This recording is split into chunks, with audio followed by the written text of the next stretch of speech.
சக்தி, பராசக்தி, ஆதிபராசக்தி, சமயபுரம் மாரியம்மன் திருவருளால் இந்த உரையை கேட்கும் அனைவருக்கும் மன அமைதியும் நல்ல எண்ணங்களும் பெருகட்டும்.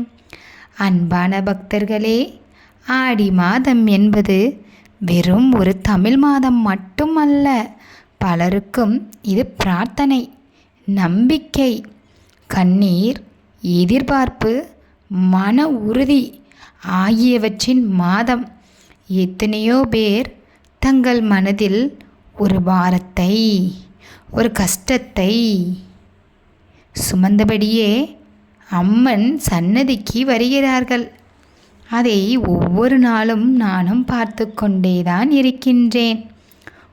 ஒருவர் பண கஷ்டத்தால் வருகிறார், இன்னொருவர் குழந்தை பாக்கியம் வேண்டி வருகிறார். சிலரோ சொந்த வீடு வேண்டும் என்று வேண்டுகிறார்கள். சில பெற்றோர்கள் தங்கள் குழந்தைகள் நன்றாக படிக்க வேண்டும் என்று பிரார்த்தனை செய்கிறார்கள். சிலர் என் பிள்ளைகளுக்கு வேலை கிடைக்க வேண்டும் என்று பிரார்த்தனை செய்கிறார்கள். சிலர் உடல் நலத்திற்காக வருகிறார்கள்.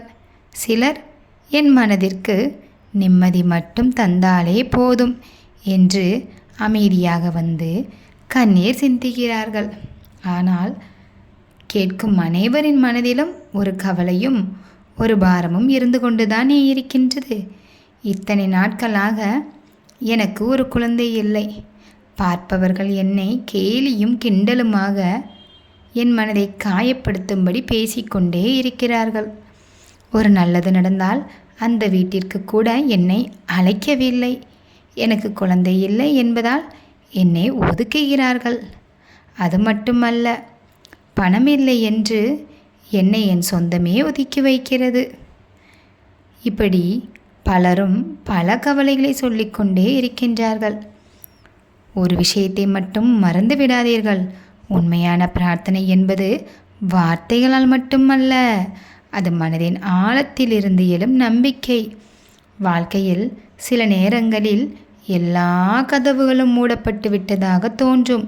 என்னை யாரும் புரிந்து கொள்வதில்லை என்று தோன்றலாம். ஆனால் அந்த நேரத்தில் மனமுடையாமல் என்னை நினைத்து நிற்பதே பக்தியின் வலிமை. பண கஷ்டத்தில் இருப்பவர்களே, உங்களுடைய உழைப்பை விடாதீர்கள். இன்று கஷ்டம் இருந்தாலும் நாளை வாய்ப்புகள் திறக்கலாம். முயற்சியுடன் சேரும் இறை நம்பிக்கை பலருக்கும் புதிய பாதையை தந்திருக்கிறது. உங்கள் வாழ்க்கையிலும் நல்ல மாற்றங்கள் வர வேண்டும் என்று மனமார பிரார்த்தனை செய்யுங்கள். குழந்தை பாக்கியம் வேண்டி ஆண்டுகளாக காத்திருப்பவர்களே, உங்கள் வேதனை சிறியதல்ல. அதற்காக உங்கள் மனம் உடைய வேண்டாம். மருத்துவ ஆலோசனையையும் தொடருங்கள். அதோடு மன நிம்மதியுடன் என்னை பிரார்த்தனை செய்யுங்கள். காத்திருப்பது எளிதல்ல, ஆனால் நம்பிக்கையை இழக்காமல் இருப்பது பலருக்கும் பெரிய பலமாக இருந்துள்ளது.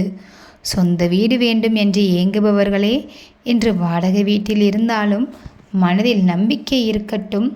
சிறிய சேமிப்பாக இருந்தாலும் தொடங்குங்கள். நல்ல திட்டமிட்டால் நல்ல உழைக்கலாம். அப்படி உழைத்தால் உங்கள் முயற்சிக்கு நல்ல வழி அமையும். என்னை வேண்டிக் கொள்ளுங்கள், நல்லதே நடக்கும். படிப்பில் சிரமப்படும் குழந்தைகளுக்காக கவலைப்படும் பெற்றோர்களே, குழந்தைகளை ஒப்பிடாதீர்கள். ஒவ்வொரு குழந்தைக்கும் தனித்திறமை இருக்கிறது. அன்பு, பொறுமை, ஊக்கம் ஆகியவை அவர்களுக்கு பெரிய ஆதரவாக இருக்கும். அவர்களுக்காக தினமும் நல்ல மனதுடன் பிரார்த்தனை செய்யுங்கள். நோயால் கஷ்டப்படுபவர்களே, மன உறுதியை இழக்காதீர்கள். மருத்துவரின் ஆலோசனையை பின்பற்றுங்கள். சிகிச்சையை தொடருங்கள். மன அமைதியும் நம்பிக்கையும் பலருக்கு சிகிச்சை பயணத்தில் துணையாக இருந்துள்ளன. இன்று இந்த உரையை கேட்கும் ஒவ்வொருவரின் மனதிலும் ஒரு சிறிய நம்பிக்கையின் தீபம் ஏற்றப்படும். உங்கள் வாழ்க்கையில் நல்ல மாற்றங்கள் ஏற்பட வேண்டும் என்று மனதார வேண்டிக் கொள்ளுங்கள். ஓம் சக்தி. சமயபுரம் மாரியம்மனின் அருள் அனைவருக்கும் கிடைக்கட்டும்.